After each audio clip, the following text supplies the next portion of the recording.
हरे कृष्णा, राधे राधे। आप सभी का एक बार फिर से स्वागत है हमारे YouTube चैनल केशु शॉर्ट्स में। और एक बार फिर से सुनिए श्रीमद् भागवत गीता की वीडियो। और जैसा कि आपको पता है, हम ज़्यादा लंबी वीडियो न बनाते हुए सिर्फ 10 से 15 मिनट के बीच की ही वीडियो बनाते हैं। और अब हमारा अध्याय 3 चल रहा है। अब तक हम अध्याय 2 का पाठ पूरा कर चुके हैं। तो जहाँ से हमने कल समाप्त किया था, वहीं से आगे आज हम शुरू करेंगे।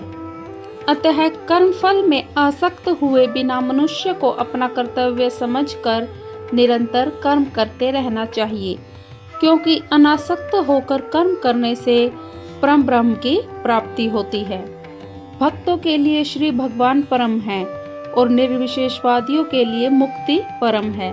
अतः जो व्यक्ति समुचित पथ पर दर्शन पाकर और कर्म फल से अनासक्त होकर कृष्ण के लिए या कृष्ण भावनामृत में कार्य करता है, वह निश्चित रूप से जीवन लक्ष्य की ओर प्रगति करता है। अर्जुन से कहा जा रहा है कि वह कृष्ण के लिए कुरुक्षेत्र के युद्ध में लड़े, क्योंकि यह भगवान श्री कृष्ण की इच्छा है, इसलिए वह ऐसा करे।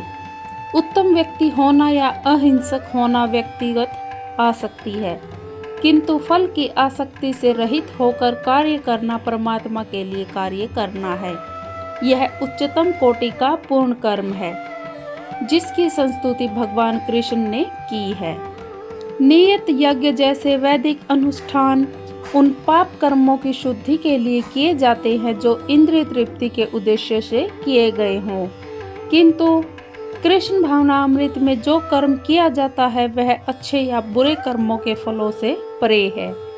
कृष्ण भावना भावित व्यक्ति में फल के प्रति लेश मात्र आसक्ति नहीं रहती। वह तो केवल कृष्ण के लिए कार्य करता है। वह समस्त प्रकार के कर्मों में रत रहकर भी पूर्णतः अनासक्त रहा जाता है। जनक जैसे राजाओं ने केवल नियत कर्म करने से ही सिद्धि प्राप्त की। अतः सामान्य जनों को शिक्षित करने की दृष्टि से तुम्हें कर्म करना चाहिए। जनक जैसे राजा स्वरूप सिद्ध व्यक्ति थे, अतः वे वेदानुमोदित कर्म करने के लिए बाध्य न थे। तो भी वे लोग सामान्य जनों के समक्ष आदर्श प्रस्तुत करने के उद्देश्य से सारे नियत कर्म करते रहे। जनक सीता जी के पिता तथा भगवान श्री राम के ससुर थे। भगवान के महान भक्त होने के कारण उनकी स्थिति दिव्य थी, किंतु चूंकि वे मिथिला के राजा थे, अतः उन्हें अपनी प्रजा को यह शिक्षा देनी थी कि कर्तव्य पालन किस प्रकार किया जाता है। भगवान कृष्ण और उनके शाश्वत सखा अर्जुन को कुरुक्षेत्र के युद्ध में लड़ने की कोई आवश्यकता नहीं थी, किंतु उन्होंने जनता को यह सिखाने के लिए युद्ध किया कि जब शत परामर्श असफल रहा या असफल हो जाते हैं तो ऐसी स्थिति में हिंसा आवश्यक हो जाती है। कुरुक्षेत्र युद्ध के पूर्व युद्ध निवारण के लिए भगवान तक ने सारे प्रयास किए, किंतु दूसरा पक्ष लड़ने पर तुला हुआ था। ऐसे सद्धर्म के लिए युद्ध करना आवश्यक था। यद्यपि कृष्ण भावना भावित व्यक्ति को संसार में कोई रुचि नहीं हो सकती, तो भी वह जनता को यह सिखाने के लिए कि किस तरह रहना और कार्य करना चाहिए, कर्म करता रहता है। कृष्ण भावनामृत में अनुभवी व्यक्ति इस तरह कार्य करते हैं कि अन्य लोग उनका अनुसरण कर सके, और इसकी व्याख्या अगले श्लोक में की गई है। महापुरुष जो जो आचरण करता है, सामान्य व्यक्ति उसी का अनुसरण करते हैं। वह अपने अनुसरणीय कार्यों से जो आदर्श प्रस्तुत करता है, संपूर्ण विश्व उसका अनुसरण करता है। सामान्य लोगों को सदैव एक ऐसे नेता की आवश्यकता होती है जो व्यवहारिक आचरण द्वारा जनता को शिक्षा दे सके। यदि नेता स्वयं धूम्रपान करता है तो वह जनता को धूम्रपान बंद करने की शिक्षा नहीं दे सकता। चैतन्य महाप्रभु ने कहा है कि शिक्षा देने के पूर्व शिक्षक को ठीक ठाक आचरण करना चाहिए। जो इस प्रकार शिक्षा देता है वह आचार्य या आदर्श शिक्षक कहलाता है। शिक्षक को चाहिए कि सामान्य जन को शिक्षा देने के लिए स्वयं शास्त्रीय सिद्धांतों का पालन करे। कोई भी शिक्षक प्रामाणिक ग्रंथों के नियमों के विपरीत कोई नियम नहीं बना सकता। मनु संहिता जैसे प्रामाणिक ग्रंथ मानव समाज के लिए अनुसरणीय आदर्श ग्रंथ हैं। नेता का उपदेश ऐसे आदर्श शास्त्रों के नियमों पर आधारित होना चाहिए। जो व्यक्ति अपनी उन्नति चाहता है उसे महान शिक्षकों द्वारा अभ्यास किए जाने वाले आदर्श नियमों का पालन करना चाहिए। श्रीमद् भागवत भी इसकी पुष्टि करता है। मनुष्य को महान भक्तों के पद चिन्हों का अनुसरण करना चाहिए और आध्यात्मिक बोध के पथ में प्रगति का यही साधन है। चाहे वह राजा हो या राज्य का प्रशासन अधिकारी, चाहे पिता हो या शिक्षक, ये सब अबोध जनता के स्वाभाविक नेता माने जाते हैं। इन सब का अपने आश्रितों के प्रति महान उत्तरदायित्व रहता है। अतः इन्हें नैतिक या आध्यात्मिक संहिता संबंधी आदर्श ग्रंथों से सुपरिचित रहना चाहिए। हे प्रथापुत्र, तीनों लोकों में मेरे लिए कोई भी कर्म नियत नहीं है। न मुझे किसी वस्तु का अभाव है, न आवश्यकता है, तो भी मैं नियत कर्म करने में तत्पर रहता हूँ। परमेश्वर समस्त नियंताओं के नियंता हैं और विभिन्न लोकपालकों में सबसे महान हैं। सभी उनके अधीन हैं। सारे जीवों को परमेश्वर से ही विशेष शक्ति प्राप्त होती है। जीव स्वयं श्रेष्ठ नहीं है। वे सभी देवताओं द्वारा पूज्य हैं और समस्त संचालकों के भी संचालक हैं।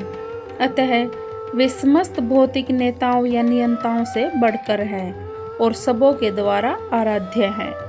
उनसे बढ़कर कोई नहीं है। वे ही समस्त कारणों के कारण हैं। उनका शारीरिक स्वरूप सामान्य जीव जैसा नहीं होता। उनके शरीर तथा आत्मा में कोई अंतर नहीं है। वे परम हैं। उनकी सारी इंद्रियां दिव्य हैं। उनकी कोई भी इंद्रिय किसी अन्य इंद्रिय का कार्य संपन्न कर सकती है। न तो कोई उनसे बढ़कर है, न ही उनके तुल्य है। उनकी शक्तियां बहुरूपिणी हैं। फलत उनके सारे कार्य प्राकृतिक अनुक्रम के अनुसार संपन्न हो जाते हैं। चूंकि भगवान में प्रत्येक वस्तु ऐश्वर्य से परिपूर्ण रहती है और पूर्ण सत्य से ओतप्रोत रहती है, अतः उनके लिए कोई कर्तव्य करने की आवश्यकता नहीं रहती। जिसे अपने कर्म का फल पाना है उसके लिए कुछ न कुछ कर्म नियत रहता है, परंतु जो तीनों लोकों में कुछ भी प्राप्त करने की इच्छा नहीं रखता उसके लिए निश्चय ही कोई कर्तव्य नहीं रहता। फिर भी क्षत्रियों के नायक के रूप में भगवान कृष्ण कुरुक्षेत्र की युद्ध भूमि में कार्यरत हैं, क्योंकि क्षत्रियों का धर्म है कि दीन दुखियों का आश्रय प्रदान करें। यद्यपि वे शास्त्रों के विधि विधानों से सर्वथा ऊपर हैं, फिर भी वे ऐसा कुछ भी नहीं करते जो शास्त्रों के विरुद्ध हो। क्योंकि यदि मैं नियत कर्मों को सावधानी पूर्वक न करूं तो हे पार्थ, यह निश्चित है कि सारे मनुष्य मेरे पथ का अनुगमन करेंगे। आध्यात्मिक जीवन की उन्नति के लिए एवं सामाजिक शांति में संतुलन बनाए रखने के लिए कुछ परंपरागत कुलाचार हैं जो प्रत्येक सभ्य व्यक्ति के लिए होते हैं। ऐसे विधि विधान केवल बद्ध जीवों के लिए हैं, भगवान कृष्ण के लिए नहीं, लेकिन क्योंकि वे धर्म की स्थापना के लिए अवतरित हुए थे तो उन्होंने निर्दिष्ट नियमों का पालन किया। अन्यथा सामान्य व्यक्ति भी उन्हीं के पद चिन्हों पर अनुसरण करते, क्योंकि कृष्ण परम प्रमाण है। श्रीमद् भागवत से यह ज्ञात होता है कि श्री कृष्ण अपने घर में तथा बाहर गृहस्थोचित धर्म का आचरण करते रहे।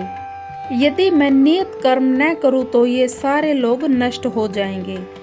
तब मैं अवांछित जन समुदाय को उत्पन्न करने का कारण हो जाऊंगा।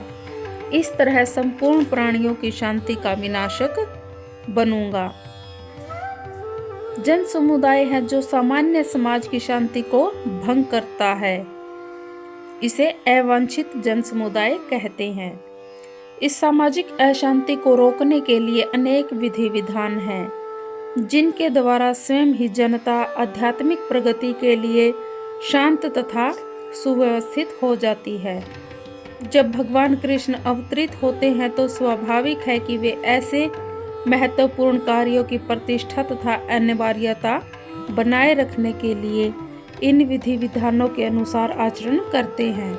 भगवान समस्त जीवों के पिता हैं और यदि वे जीव पथ भ्रष्ट हो जाएं, तो अप्रत्यक्ष रूप में यह उत्तरदायित्व उन्हीं का है। अतः जब भी विधि विधानों का अनादर होता है तो भगवान स्वयं समाज को सुधारने के लिए अवतरित होते हैं।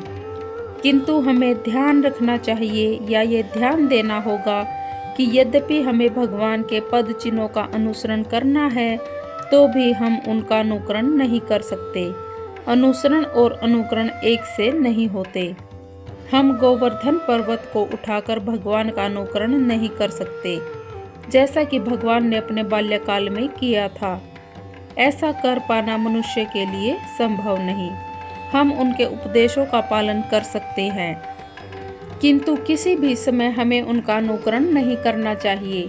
मनुष्य को भगवान तथा उनके द्वारा शक्ति प्रदत्त सेवकों के उपदेशों का मात्र पालन करना चाहिए। उनके उपदेश हमारे लिए अच्छे हैं और कोई भी बुद्धिमान पुरुष बताई गई विधि से उनको कार्यान्वित करेगा। फिर भी मनुष्य को सावधान रहना चाहिए कि वह उनके कार्यों का अनुकरण न करे। उसे शिवजी के अनुकरण में विष का समुद्र नहीं पी लेना चाहिए। हमें सदैव ईश्वरों की या सूर्य तथा चंद्रमा की गतियों को वास्तव में नियंत्रित कर सकने वालों की स्थिति को श्रेष्ठ मानना चाहिए। ऐसी शक्ति के बिना कोई भी सर्वशक्तिमान ईश्वरों का अनुकरण नहीं कर सकता। शिवजी ने सागर तक के विष का पान कर लिया, किंतु यदि कोई सामान्य व्यक्ति विष की एक बूंद भी पीने का प्रयत्न करेगा तो वह मर जाएगा। शिवजी के अनेक भक्त हैं जो गांजा तथा ऐसी ही मादक वस्तुओं का सेवन करते रहते हैं, किंतु वे ये भूल जाते हैं कि इस प्रकार शिवजी का अनुकरण करके वे अपनी मृत्यु को निकट बुला रहे हैं। इस प्रकार भगवान श्री कृष्ण के भी अनेक भक्त हैं जो भगवान की रासलीला या प्रेम नृत्य का अनुकरण करना चाहते हैं, किंतु यह भूल जाते हैं कि वे गोवर्धन पर्वत को धारण नहीं कर सकते। अतः सबसे अच्छा तो यही होगा कि लोग शक्तिमान का अनुकरण न करके केवल उनके उपदेशों का पालन करें, न कि बिना योग्यता के किसी को उनका स्थान ग्रहण करने का प्रयत्न करना चाहिए। ऐसे अनेक ईश्वर के अवतार हैं जिनमें भगवान की शक्ति नहीं होती। तो आज के हमारे श्रीमद् भागवत गीता के पाठ को हम यहीं विराम देते हैं। अगर आपको हमारी वीडियो पसंद आई हो तो वीडियो को ज़्यादा से ज़्यादा शेयर करें, लाइक करें, हमारे चैनल को सब्सक्राइब करें। भगवान श्री कृष्ण आप सभी के ऊपर अपनी कृपा बनाए रखे। हरे कृष्णा।